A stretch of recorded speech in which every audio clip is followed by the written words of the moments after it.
wonderful Founders Day celebration on social media.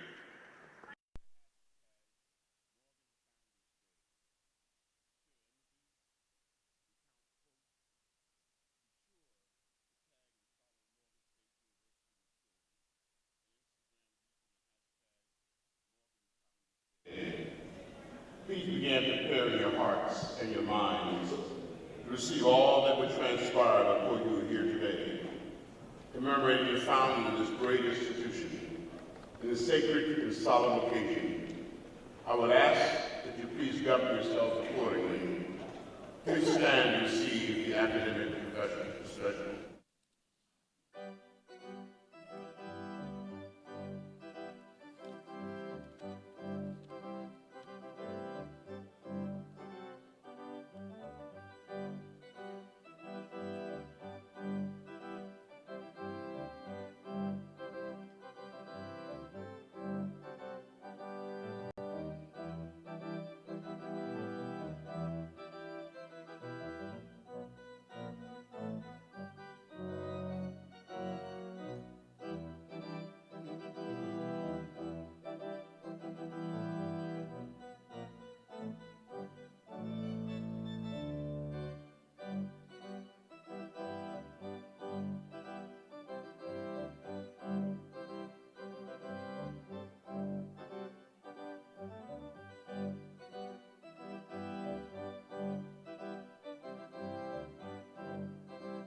Good morning. Thank you very much, Dr. Stringer, for the processional music. You may be seated.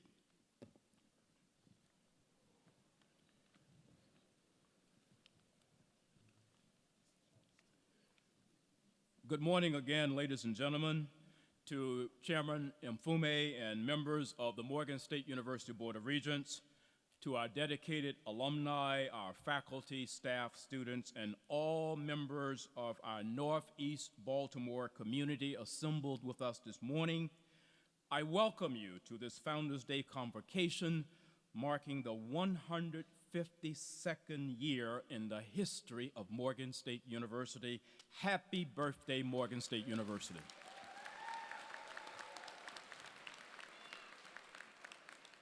As president of this remarkable institution, I consider it among my greatest responsibilities to ensure that each year, as Morgan State University grows older, her past is never forgotten. It is extremely important to me that every student who earns a degree from Morgan will know the great Morgan story. It is extremely important that everyone affiliated with this national treasure understand its long, arduous journey and is acquainted with the hard battles fought along the way. Some of those battles, of course, were won, and some of those battles were lost, and some of those battles are still being fought today. This Founders Day Convocation will be much more sacred and far from our traditional program format. Today, we will revisit one of Morgan's growing pains of the past. It is my hope that this will be a meaningful and moving experience that will encourage each and every one of us to rededicate ourselves to the common cause of bettering our world. I implore you throughout this convocation to listen attentively to all that transpires on today's program. And so we shall begin this program officially by asking you to stand once again for the invocation to be delivered by Reverend Bernard Keels, Dean of the Morgan State University Chapel. Reverend Keels.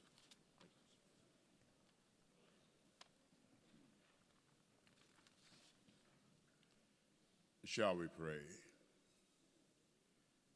God of every creed, faith, and people, send your grace upon us today as we embrace peace, unity, and reconciliation in this historic community. On this Founders Day, O God, pour out your Spirit upon us and ignite our commitment to community building. In our world of difference, we pray to be one people, committed to the belief that difference does not mean deficient. May we draw closer to one another, weaving the fabric of peace, unity, and reconciliation. We give thanks for our neighborhood. Gone is the history of yesterdays. There's no longer black or white, Jew or Greek, male or female, for all of we are one in the spirit of togetherness. We hear the clarion call to gather all of creation under the same community of solidarity amongst all. Let the light of life, justice, and peace guide us onward. And may your spirit of peace, unity, and reconciliation breathe on us this day, that we may discover the joy in walking together in our Northeast Baltimore community. Amen.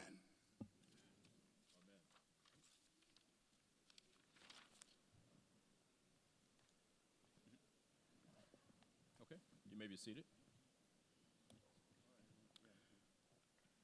Ladies and gentlemen, we have several members of the Morgan State University Board of Regents who are joining us today. I'll ask each to stand as I introduce them. First, of course, we have the chair of the Morgan State University Board of Regents, the Honorable Kwaisi Mfume. The secretary of the Morgan State University Board of Regents, the Honorable Tracy Parker Warren. Regent Winston Wilkerson. And our student regent, Mr. Jeffron Stubbs. And so I am now very pleased to present the Honorable Kwaisi Mfume, Chair of the Morgan State University Board of Regents, to bring greetings on behalf of the board.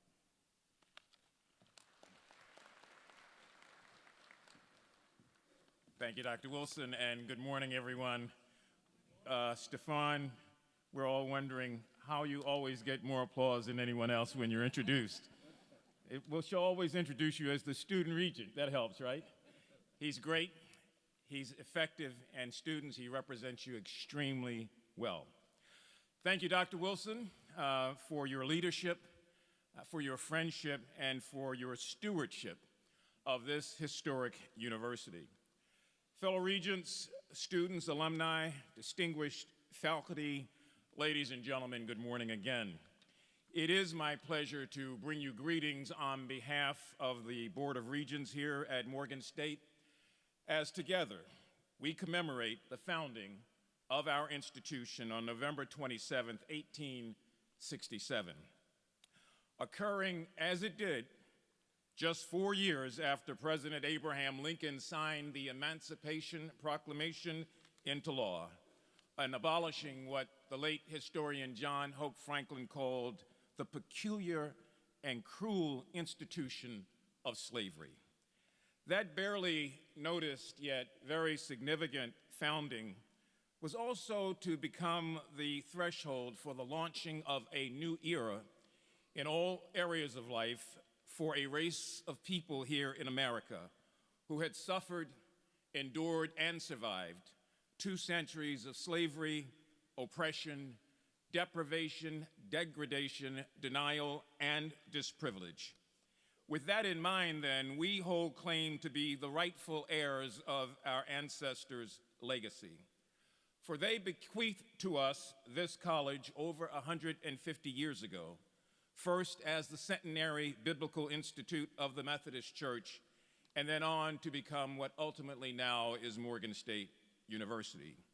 We were a school of a few dollars, 20 students, but enormous hope. Moreover, as descendants of a race of people who took little but did much with it, we have learned to pause each year on this day and at this convocation to remember their heritage, their sacrifice, and their achievement. Like them, we here at Morgan bear particular witness to the radical and wholly transformational nature of education. A quest for knowledge and a passion to learn really has been the hallmark and the common denominator for 7 generations of Morgan students through this institution. And so now, a century and a half later, like you, we rejoice in having eclipsed, as we did, our sesquicentennial, and as we are moving forward now through this new century. Understandably, then, the Board of Regents here at Morgan State join with our president, with our distinguished faculty, with our alumni, and with our students in sending a warm and hearty welcome to all of you. We are particularly thankful to have with us today Stephen Ragsdale of the Baltimore Historical Society, who will be appropriately introduced shortly. So thank you all for being with us on this historic occasion. Thank you, and may God continue to bless and smile on Morgan State University. Good morning.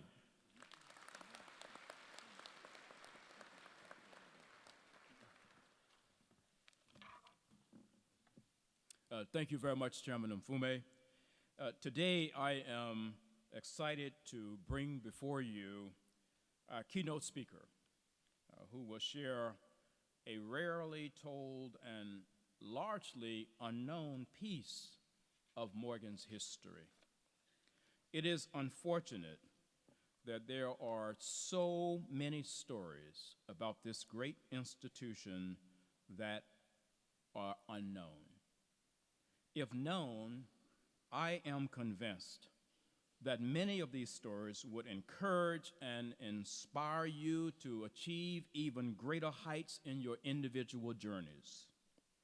I am certain that many of you were inspired after attending the movie premiere of Harriet this past weekend. While this movie heroically depicting the life of Harriet Tubman was long, long overdue, as president of Morgan, I reflected on the fact that I think so many of our students, and even some of our alumni who saw the film, might not have had an idea that there was a direct connection between that film, Harriet Tubman, and Morgan State University. Very few people who viewed this film, I am certain, were unaware that the Reverend Samuel Green, the conductor of the Underground Railroad, who aided Harriet Tubman in her initial escape from slavery, was also one of the African American founders of Morgan State University. Now, some of you might remember that I introduced Mr. Green to us during the 2017 matriculation convocation, not physically, but the trek that he had traveled out of Dorchester County, Maryland, to eventually lead those ministers here in Baltimore to do as Chairman Mfume indicated, to establish the Centenary Biblical Institute. Indeed, as you traverse around this campus, there's a brick on the quad leading to Holmes Hall which bears Reverend Green's name.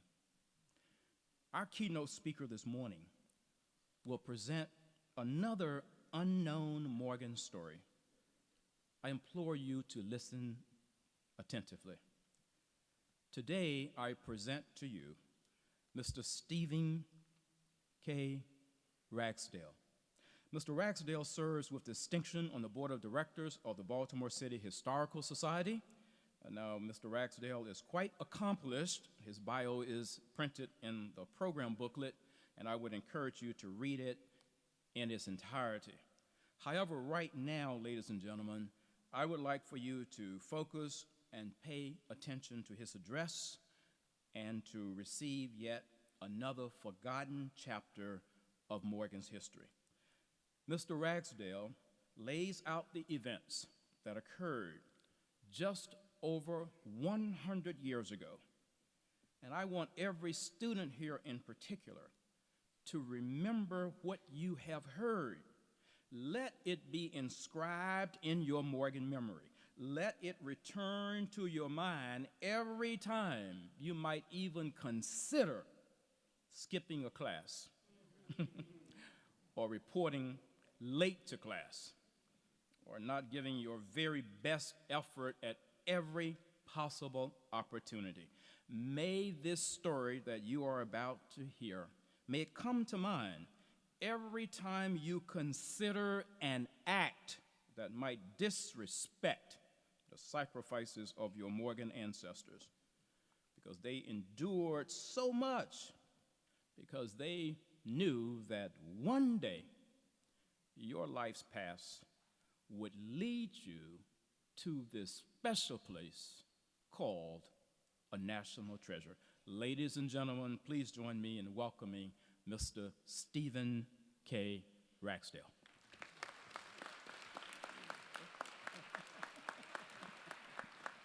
Thank you, President Wilson.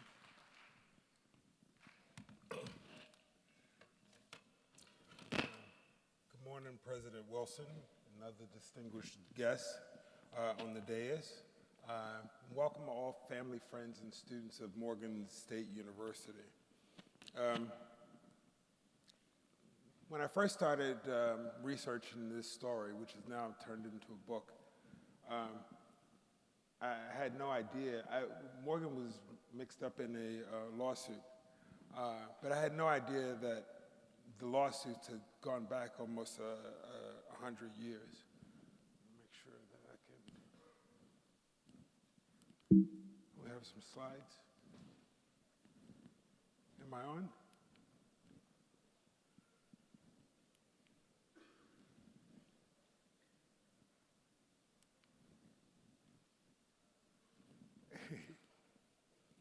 Are we on, guys? I have pictures. There we go. Okay, so my story starts actually at the turn of the century when Morgan decides to move its confines. This building was located on the corner of Fulton and Edmondson Avenue. It's actually Morgan's second location. But their move prompted an organization on the other side, and everybody wasn't happy with Morgan beginning to move. But before Morgan got started, there was an active group of African Americans who organized a parade, May 19th, 1870, and it would celebrate the passage of the Voting Rights Act, the Voting Rights Bill, the 15th Amendment. The rendering behind me disguises or discuss everything that everything that Baltimore City wanted to do in its African American population. They wanted to celebrate and move forward. I'm sorry for a second. I'm very nervous because I'm in front of family and friends. I did this yesterday in front of University of Maryland and I had absolutely no problems. All right, so let me control my pace. Okay, let me settle in, because I know this story. This story is an excellent and interesting story. Actually, Baltimore had established African-American roots all the way back to the 1600s, and these African-American citizens, mostly on the west side, had decided that they wanted to celebrate the passage of the 15th Amendment. They understood that all the rights that voting, besides voting, would bring to them. And there's a depiction of every single element of government life that they wanted to experience. They wanted to join the military. They wanted to have their marriages recognized. They wanted, more importantly, they wanted education. Education was going to be the foundation of all of their movement. The group behind me is the Mutual Brotherhood of Liberty. These black men in the 1870s, the founder at the top of the founder of Union Baptist Church. The rest of them are lawyers, and there's one doctor in the mix. But they began to create the foundation to fight Jim Crow for the next 75 years. Because after all, in 1899, in April, in the Baltimore Sun, a writer had proclaimed that Baltimore was a white man's city. Now, there are about 2 or 3 things that lead up to Morgan's problems before the lawsuit. The first is the 1904 fire. The 1904 fire would start actually in front of the Civic Center. For those of you who know Baltimore, it would start in front of the Civic Center. It would burn all the way down Fayette Street, Baltimore Street, and then it would move north. It burned for 2 days. It would move north up Charles Street, and then winds would redirect it and blow it back down to Fayette Street, and then it would burn everything all the way to the harbor. There was more than $150 million in damages, right? That's about $3.6 billion today. There were about 1,500 acres of burned to the ground. It left 35,000 people unemployed.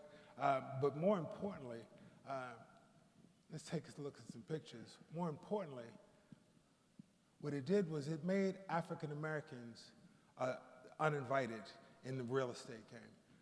Because what would ensue after that was this real estate land grab. right? This was a catharsis of the land.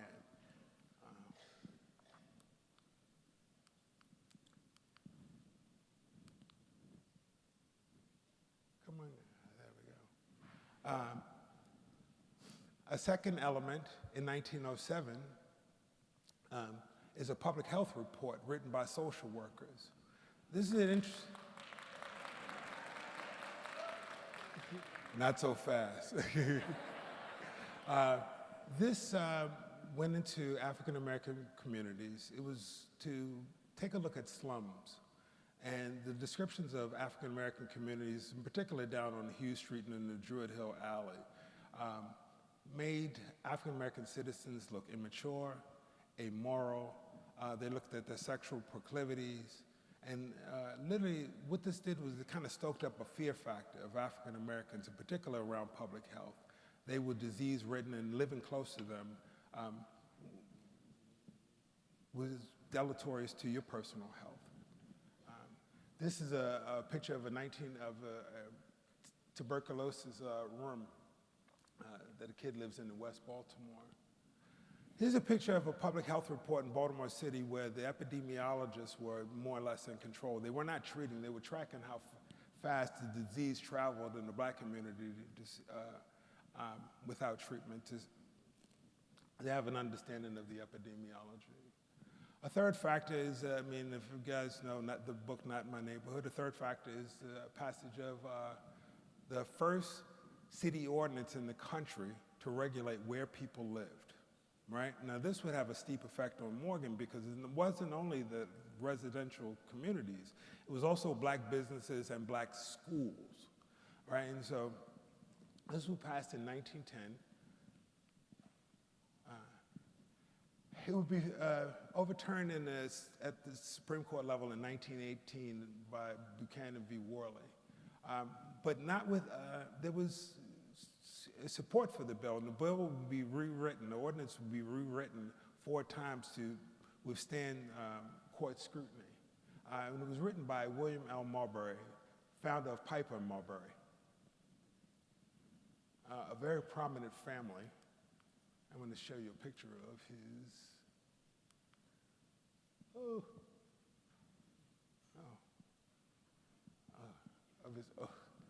next slide. Okay, so facing the opposition were 2 prominent figures, 2 of which I know you know of, is John Goucher, who was president of the board back then, and John O. Spencer, who was commissioned to move the school from the West Baltimore community. He had garnered funds, $10,000, but he had a proviso that he had to raise matching funds, and he had to build a building with it. Morgan had to build a building with his name on it. Well, that's almost an undoable thing in West Baltimore and Fulton and Edmondson. And so they had to look for environs outside. I'm moving too fast. A couple other prominent figures who played well in this story is Ashby Hawkins and George W.F. McMecken. Everybody knows about George W.F. McMecken, but I think like an important hero in Morgan history is Ashby Hawkins. He actually was one of the second students admitted to University of Maryland Law School. He would be expelled when the school resegregated in the 1800s. He also wrote the amicus brief to support the overturning of Buchanan v. Worley. So he was one of the first African Americans to write a Supreme Court brief. George W.F. McMecken actually started the whole thing when he moved into a house on McCullough Street, which was a non-integrated block. And so you have 2 Morgan students who play central, not only in housing segregation, but with how Morgan would have to proceed forward. Well, the Morgan Board, and I'm sure you guys know this history, also was involved in developing the University of Maryland Eastern Shore and the Virginia College of Industrial Institute, which actually was called Morgan College, and it was in Lynchburg, Virginia.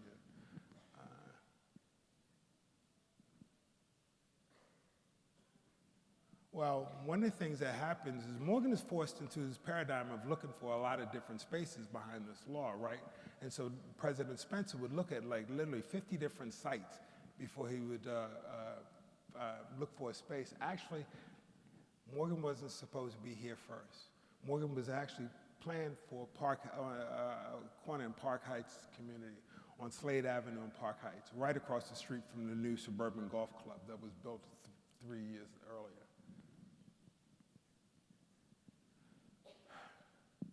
Well, Park Heights was loaded with a lot of real estate investors. Remember that 1904 story? You know, they've bought in. Well, there were lots of opposition. They wanted to build on the James E. Ingram property. James Ingram was a lawyer who existed in Baltimore County in in the 1700s. But after his passage, the land was open, right? I mean, and literally, Park Heights at that point in time was actually part of Baltimore City. Protests argued against that. Like, it wasn't just Park Heights, it was every surrounding community, Sudsbrook, all of the communities that were out in the Park Heights area. They would be, let's see. This is one of my favorite slides because in the Sun protests, literally, let me back up. But in the Sun protests, when they litigated the case, they actually listed every single board member by name so they would know what was going on and who was involved and who was supporting the Morgan efforts. And this was an all-white board. Morgan would actually file the Park Heights would actually file an injunction and stop Morgan from building out in the Park Heights community. Morgan would have to search for another environment. Like one of the things that I found during this time period, and I always like to talk about the zeitgeist of Baltimore, is this is around the same time that two prominent Johns Hopkins figures come into play. Thomas Dixon. Do you guys know who Thomas Dixon is? Thomas Dixon actually wrote, I'm backing up, moving backwards. He wrote Birth of a Nation when he was a Hopkins student. Woodrow Wilson, who was raised to become the President of the United States, President of Princeton University, but prior to that, actually had a friendship with Thomas Dixon and invited him to show the film Birth of a Nation. And it would be the first time that a movie would be shown in the White House in 1915. Two prominent figures who fought against this was William F. Trotter, who started the Guardian newspaper, one of the first African-American newspapers in the country, and W.B. Du Bois, who was a frequent visitor of Baltimore. William F. Trotter would actually visit the White House and have conversations with Wilson about stemming the tide of this film. So Morgan cannot build in the Northwest, and so they have to look at other places. And they find this little plot of land in Northeast Baltimore. And there you can see, there's an old map, and there's the Ivy Mill property. And one of the things that astounds me in this is look who owns property out here. Elizabeth John Garrett property, A.S. Abel. You know, these were prominent figures in Baltimore history, very wealthy men. But they were opening up the real estate out here, right? I mean, so Montebello Park and Laurelville was becoming a large community. One of the things I like about Laurelville, like I grew up in Laurelville, was one of the things is when you look at old Laurelville, this is a picture from 1911. This is like a current picture. That's the same house. The neighborhood hasn't changed in over 100 years very much. This is a block that I grew up on, Grindon and Whitesell Avenue. Let's back up. That's the old cemetery. This picture that zoomed by really fast was actually the first schoolhouse. It's on the corner of Whitesell and Grindon. But this is a 1911 picture of the same space, and you can see that it hasn't changed very much at all. Folks were very proud of the neighborhood. And so prior to Morgan moving out here, articles, editorials would appear in the Sun paper because folks were getting wind that this school was coming, but they couldn't stop it. Morgan would sign a deed in April 1917, and at the same time, Laurelville and other surrounding communities were planning indignation meetings. Another element that kind of forced Morgan's board into a into conflict was this, this debate went to Annapolis, and so there would be 3 different bills to go to Annapolis, and the first was literally to prevent Morgan from building on land that it had already purchased.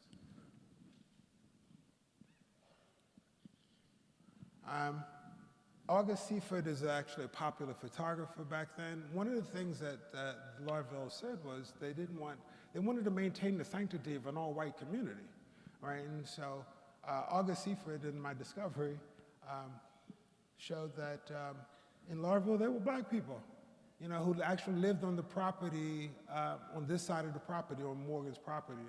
There's a black church here. A lot of the folks who live around here who mine the quarry. You know, Heron is known for its quarry stone, and so black people in the neighborhood, they just don't own. The complainants, although there were many, they raised literally what would be considered millions of dollars to kind of, in today's dollars, to fight against this effort. But there were actually only 4 couples who would join the suit. And again, the suit is to protect the sanctity of an all-white community, right? And there are, every community literally above Clifton Park, all the way as far west as Bel Air Road, the Bel Air Road community, was actually against Morgan building here. The Long Island Association, I'm sorry, Long Island, the Larville Improvement Association president would state emphatically that he would prefer to live near a community of ignorant and tractable Negroes than one of educated Negroes. I mean, so like, and one of the articles that I find early on, and you don't hear much of it during this debate, is they're actually agitated that Morgan is planning, or they hear that Morgan is planning to build a residential community behind the university. The folks who would, who participated in the lawsuit who would hear the case is Judge Frank Duncan, who's a very curious judge in Maryland history. But I want to call attention to Edgar Allan Poe, who's a descendant of the great poet Edgar Allan Poe. But because he was literally he was a rock star. Captain of the Princeton football team. For all you guys who follow college football, you know that Princeton and Rutgers played in the first college football game, and that's being celebrated right now. So playing that for Princeton back then gives him rock star status when he comes back to Baltimore. He's a Baltimore City solicitor. He's the state's attorney. But Morgan had its own rock star team. Towson lawyer, George Brody, John Mayer Little. This is from a Towson firm. These were strong Republican outfits. So Morgan had some capital to do battle, but they did it quietly. When Morgan set aside, this group is out here, they have to port themselves, this large group has to port themselves all the way over to what is now the edge of Edmondson Village. And so they are serious, right? They would litigate the case in the paper.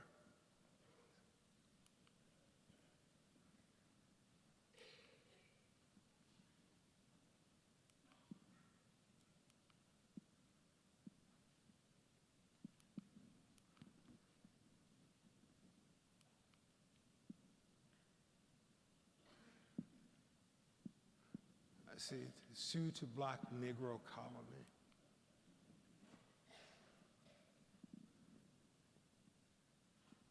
Women groups, auxiliary groups, everybody was against Morgan being in this community.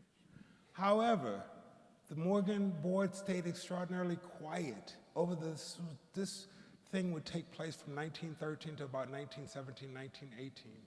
This is a number of articles that I found from the Morgan side. 1, 2, 3, 4. That's it. And so they stayed mum on the, I mean, even when interviewed by the Baltimore Sun, you know, and the Baltimore Sun was a little slanted. I found that WB, just back then, you know, not casting judgment now, But W.B. Du Bois lived in this town for almost a dozen years, and there's no record of the Baltimore Sun ever interviewing him.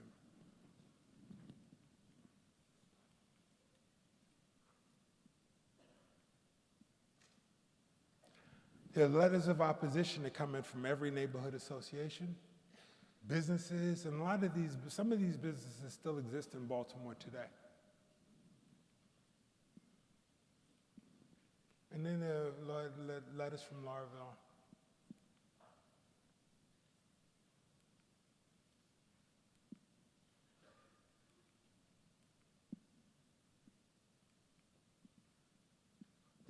The letters are an interest in read, and hopefully I'll make them part of my book. Now, there's also letters of support that come in for Morgan. It's usually the black luminaries.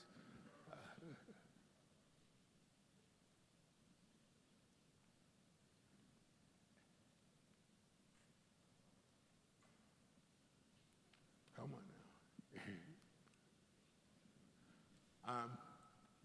John Goucher kept incredible files on this lawsuit. Like, he had lots of correspondence with Baltimore City in the state, and he logged them. And like literally every opposition letter that John Goucher came in, he had a form letter that he would amend, and but he answered, he responded to every single one of them. Here's the second bill that's introduced in the legislature. And it's introduced in the special session.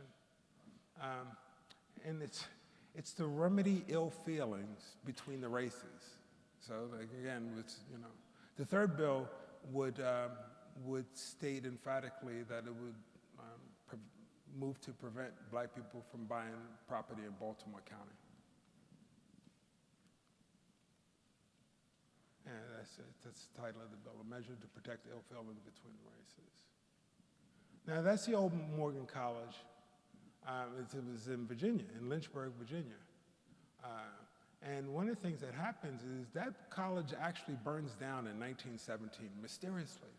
There's no water to be found to fight the fire, and so like literally the Morgan board has to figure out like what to do next. And they take this population of Virginian Morganites, right? And they quietly move them onto this campus. Right? Now, that would have a profound effect because essentially, Laurelville citizens were living amongst black people for quite a period of time. And so the third time that Spencer went, he would have to defend himself in front of the Maryland legislature. And Edgar Allan Poe would go on and actually use up almost all of the time allotted. He would only leave President Spencer about 15 minutes to speak. President Spencer sat quietly and waited his turn, right? But when he stepped to the podium, he said, "You have a problem? You think these people are going to be problematic? Well, have you heard anything recently? Has there been any problems recently?" Well, no. Well, these students have been living amongst them. Drop the mic. The case is over. The second plot of land was sold to Morgan by a guy who was originally part of the protest. He had given money. I know, money talks.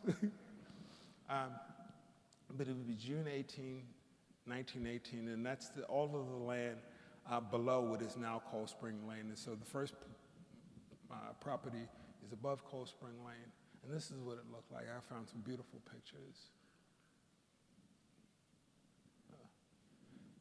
As mentioned, as stipulated by the grant, Carnegie Building would be the first building erected, right? And I found some old postcards, but they would repurpose some of the old buildings on campus and use them.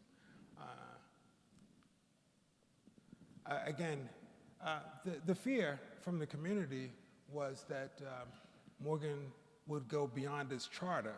Well, this is what they were arguing legally, that Morgan was going beyond his charter by building communities.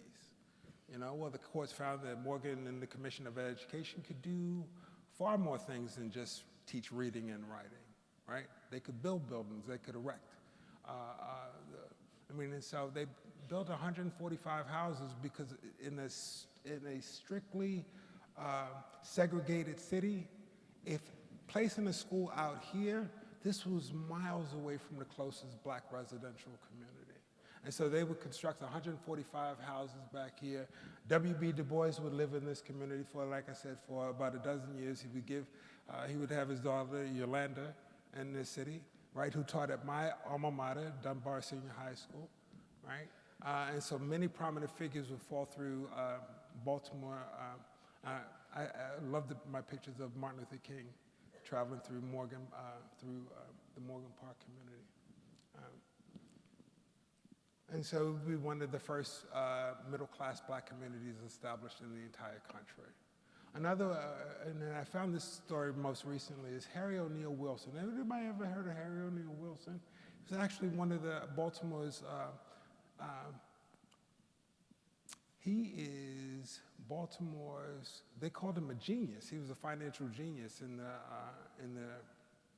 early 1900s. He was an African American who starts out illiterate. He would start at 3 companies and would start like banks. He would finance white hotels. But one of the things that he did was after Morgan won the lawsuit, he bought a plot of land right up Cold Spring Lane and named it after himself, called Wilson Park. So Wilson Park would be established the same year that Morgan Park, making them some of the, and so if you know anything about like redlining and all that, these were what they considered like blue label communities. These were well-to-do. One of the reasons that they favored these communities, the bankers favored these communities, were not only that they were loaded with people like the folks on the dais, but they were homogenous communities in a segregated town.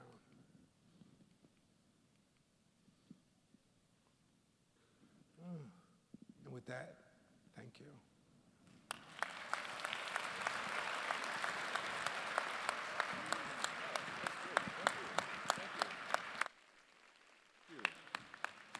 We can do a little bit better than that. Come on, let's please thank Mr. Ragsdale for taking us down that very, very important historical path.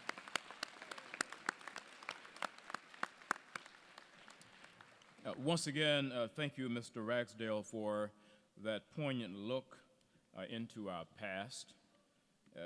Throughout the history of our great nation, as you pointed out in your presentation this morning, racism has been a terrible monster that has raised its ugly head whenever the opportunity presented itself. And what today's convocation, what makes it so special, is that we are deliberately revisiting one of the unfortunate chapters in our history. However, we do that with a commitment to turn the page. We are committing with our partners in this ceremony to turning the page on racism, to turning the page on social injustice, to turning the page on discrimination, to turning the page on hate. We are here to begin a new chapter in this history, which begins, we think, with peace, it begins with unity, and it begins with reconciliation.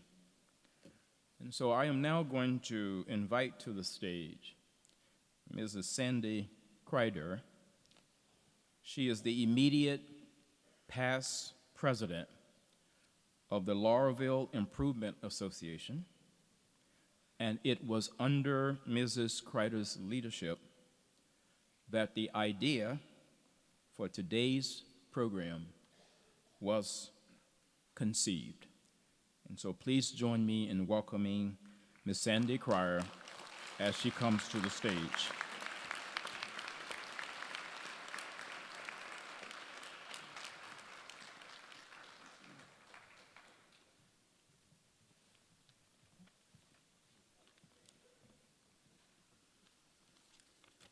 Good morning. Thank you, Dr. Wilson and Dr. Johnson, for inviting me to give a response to today's presentation. It's an honor to be part of this convocation. Mr. Ragsdale's presentation was very impactful due to the events that had occurred. When he presented on this topic at the February 2019 meeting of the Laurelville Improvement Association, or LIA, a powerful visual strongly affected me. The fact that original source documents he displayed as part of his presentation, hateful letters written over 100 years ago by the LIA, were on the same letterhead that was still in use until a couple of years ago. After Mr. Ragsdale's presentation that night, Jennifer Yuckna, then Vice President, and I talked about initiating some form of apology to Morgan and to Morgan Park. When Dr. Johnson reached out to us about participating in this peace, unity, and reconciliation event, we were happy to bring this proposal to the membership of the LIA at our May meeting. The motion to participate passed with overwhelming support. My own journey to this moment started about 1 year ago when, as president of the LIA, I suggested to our board that we have a local history presentation at our February meeting. Board member Marla Arrington immediately suggested a Black History Month presentation, and Marietta Mills right away suggested we invite Stephen Ragsdale to speak about the historic relationship between Morgan College, Morgan Park, and Laurelville. Happily, Mr. Ragsdale agreed and gave his presentation to members of the LIA, Morgan Park Improvement Association neighbors, and other area friends and residents. Laurelville is a different place today than it was at the time of Morgan College's relocation to this area. It is now a diverse community where 54% of residents are African American. Laurelville neighbors of different races and backgrounds live amicably side by side. Today, as we celebrate our commitment to peace, unity, and reconciliation within our Northeast Baltimore communities, I believe it is very important to look forward to the work we must continue to do here at home and out in the world, to confront our implicit biases and dismantle institutional impediments that must be overcome to improve the lives of those who have been harmed by systemic disenfranchisement. I encourage everyone to participate in this fight for justice. I will close with a quote from Congressman John Lewis's November 2013 speech to the Jewish Community Relations Bureau in Kansas City. Not one of us can rest, be happy, be at home, be at peace with ourselves until we end hatred and division. Thank you.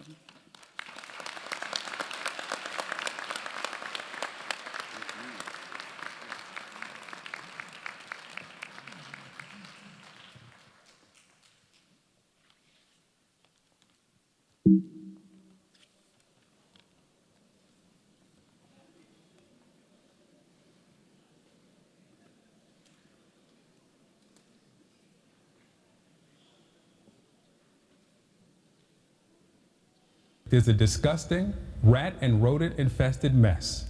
If he spent more time in Baltimore, maybe he could help clean up this very dangerous and filthy place. No human being would want to live there.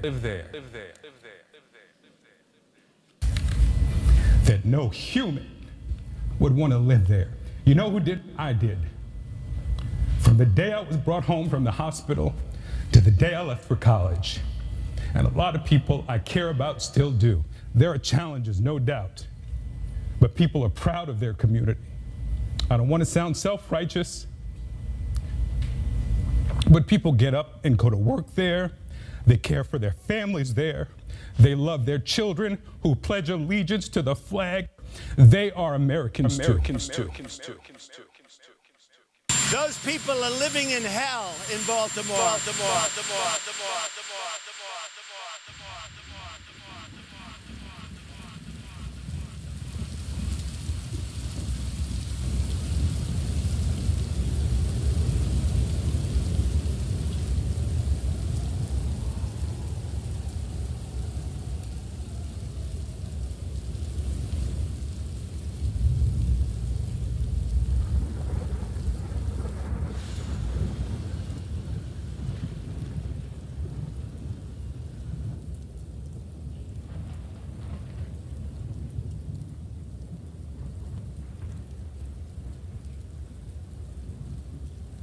when the violent storms of injustice began to rage, we need peace. When there are those who seek to build walls to separate us, we need peace. When we forget that we are all brothers and sisters in one human family, regardless of race, religion, culture, sexual orientation, or nationality, we need peace. We need peace.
I am not a stranger to the dark.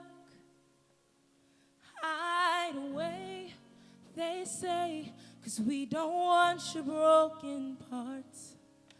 I've learned to be ashamed of all my scars.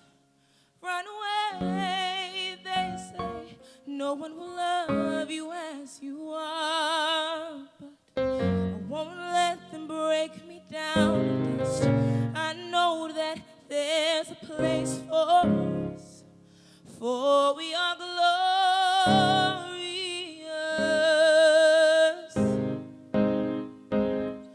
When the sharpest words want to cut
gonna send a flood, I'm gonna drown them out. Oh, I am brave and I am bruised, and I am who I'm meant to be. This is me. Look out, 'cause here I come, and I'm marching on to the beat that I drum. I'm not scared to be seen, and I make no apology. This is me. Oh,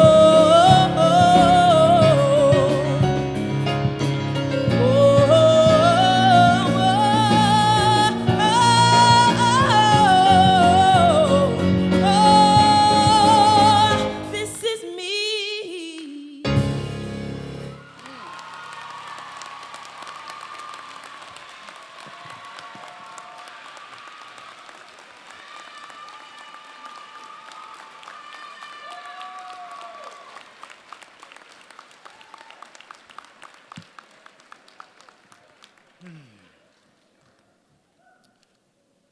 Today, we are reminded of the division that once existed between Morgan State University and its surrounding communities more than a century ago.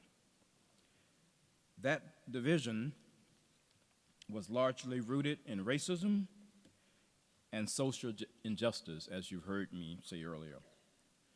In recent months, it seems that there have been veiled efforts to take us back to a place of injustice, to encourage division, and to discourage unity.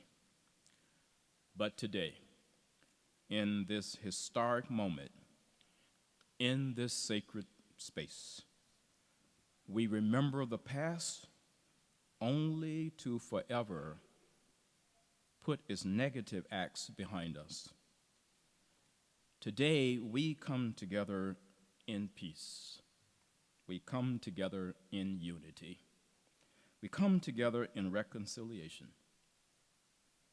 Before this crowd of witnesses, we declare that we are indeed one Northeast Baltimore community.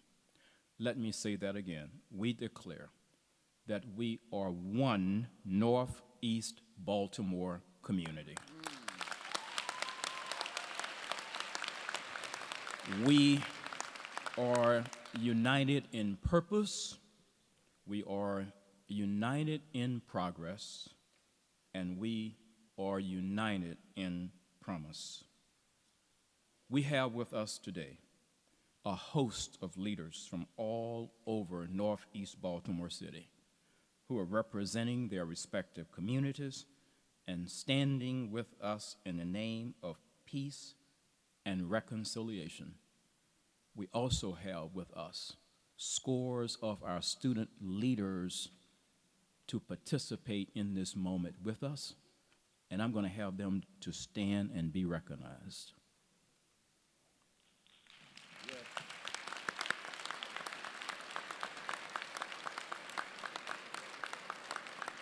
Thank you. Mr. Marshall.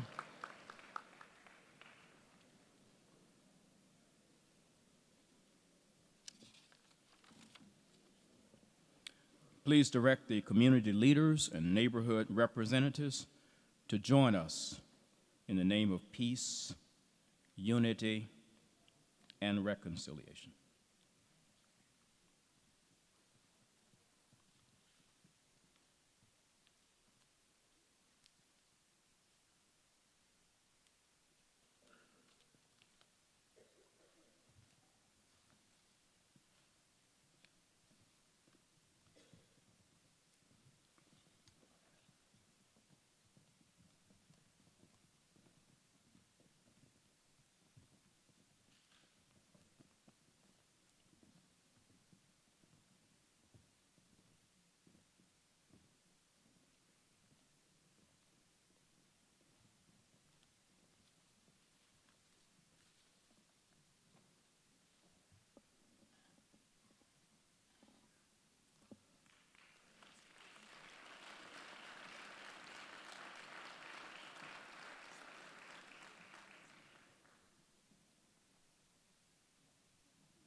Your willingness to be here today is a testament to your commitment to peace, unity, and reconciliation in our beloved city. Ladies and gentlemen seated in the audience, as your community or your neighborhood is announced, if you are indeed in agreement with peace in our city, please stand and come to the stage and be recognized as your community is announced.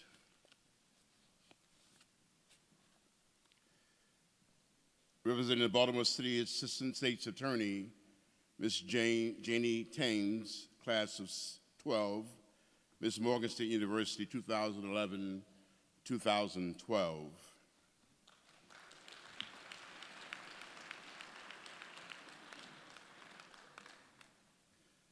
Representing the 3rd District Police, Sergeant Hardy.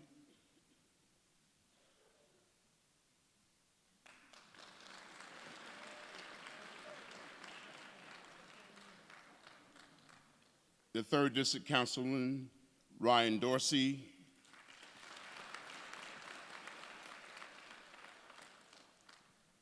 Rita Cruz, class of 76, President of the Bel Air Edison Community Association. Chizani Johnson, 91, social worker, the Gardenville Elementary School.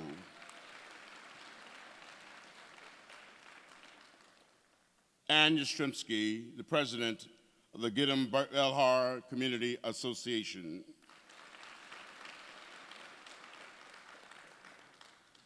Mike Hilliard, executive director of the Harbell Community Association and a Morgan State University professor of social work. Paula Provines, president, Hillen Road Improvement Association.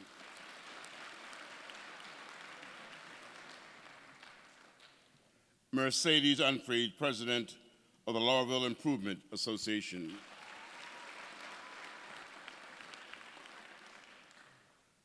Malik Mosley Sr., 88, president of the Loch Raven Improvement Association.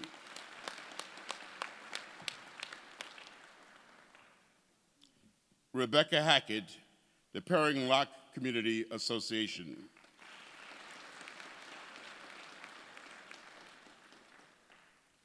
Ms. Lorna Hanley, 97, principal of the Montebello Elementary School.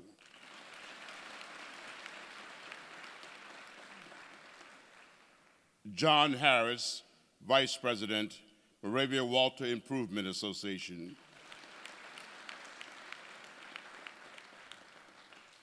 Valencia Baker, president, the Morgan Park Improvement Association.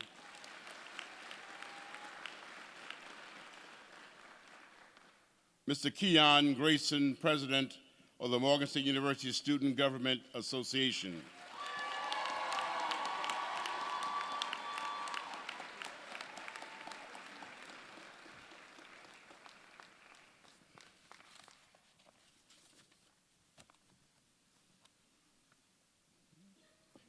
Mr. Janie Thames, of the Morgan Park Improvement Association.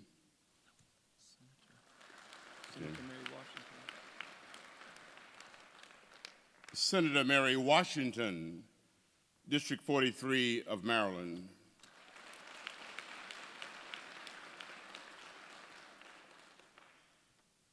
Mr. Brandon Holmes, the Vice President of the Morgan State University Student Government Association.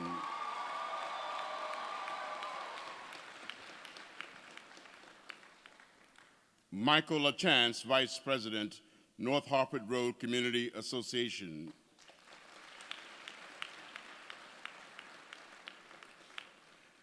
And the reason, ladies and gentlemen, why this is so important, Mr. Lois Parto, 6th grade student, St. Francis of Assisi School.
We'd like to acknowledge Jasmine Kine, a representative of the Mayor's Office of Baltimore City.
We'd also like to acknowledge Mr. Harry Spikes from the late Congressman Cummings' office, who is here.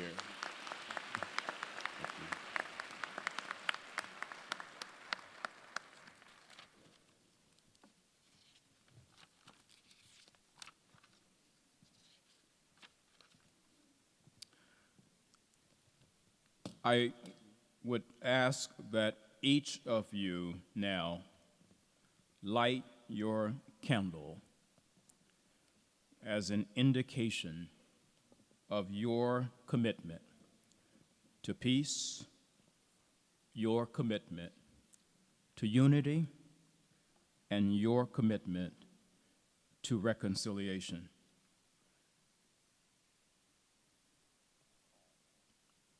As we stand united holding these candles, which represent our respective communities, let us be reminded that there is indeed a bright light that lives within each and every one of us assembled here today. Today, we stand as one Northeast Baltimore community, and we proudly declare that we stand for peace, that we stand for unity, that we stand for reconciliation in our beloved city of Baltimore, and we will unapologetically let our lights shine. Let there be peace among us. Let there be unity between us.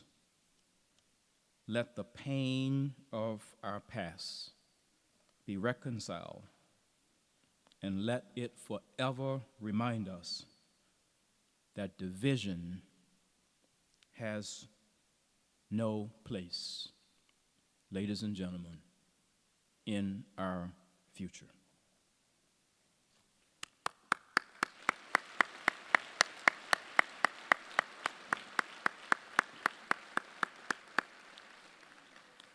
So as we come to the end of our program, let us please welcome musical performing and recording, artist and former Miss Morgan State University 1997-98, Navaja Deya. She is escorted by our current reigning Mr. and Miss Morgan State, Munley Julian and Erica Knox. She will lead us in the singing of the alma mater, followed by Reverend Keels, who will give the benediction, who will be assisted by Imam Derek Amon, Reverend Dr. Florence Ledger, and Rabbi Eton Mintz. And after the benediction, please remain standing at your seats until the platform party and the faculty have exited the concert hall. Ms. Deya.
future may bring.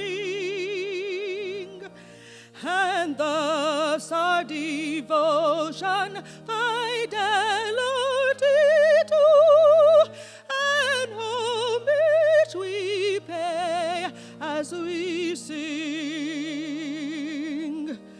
Fair Morgan, as onward the years quickly fly, and thou livest in memory sweet, we bring thee our laurels, whatever they be, and lay them with joy at thy feet. We pledge thee our love, we pledge thee our faith, whatever the future may bring. We real to devotion, fidelity to, and homage what we is we sing.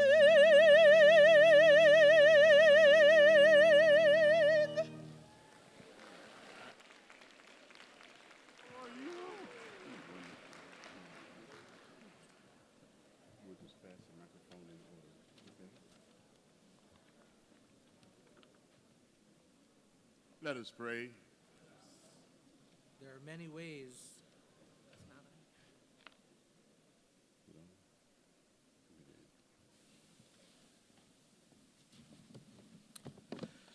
There are many ways to be unfaithful to what we have become, to our commitment and our obedience to our neighbors and to our Creator. We offer to one another our prayers, patience, and understanding. We confess to you, living God, our failure to live as sisters and brothers and as your children. We have not loved you and one another as you have loved us. We confess to you that we have doubted your word and failed to obey your teachings to love our neighbors as we love ourselves. We confess to you our desire to live in our own cultural, racial, and ethnic maps, seemingly oblivious to the theology and anthropology of others. We confess to you, in a world of difference, we have only looked through a lens of conformity. Transform us, O God. Return to our neighbors and our friends in the spirit of unity, reconciliation, and justice. Across the barriers that divide us, race from race. Reconcile us, O God. Across the barriers that divide neighborhoods. Reconcile us, O God. Across the barriers that divide rich from poor. Reconcile us, O God. Across the barriers that divide faith and beliefs. Reconcile us, O God. Confront our comfort zones, our hidden prejudices and fears that denies and betrays our human condition. Reconcile us, O God. Enable us to see the causes of strife and misunderstanding. Remove from us all superiority. Teach us to grow in unity with all of humankind. Reconcile us, O God. Know that God is the great weaver, who from the loom of diverse human experiences weaves a human fabric of many colors, textures, shapes, sizes. Together, all of we are one, creating that one beautiful work of art that we call humanity. Go in peace.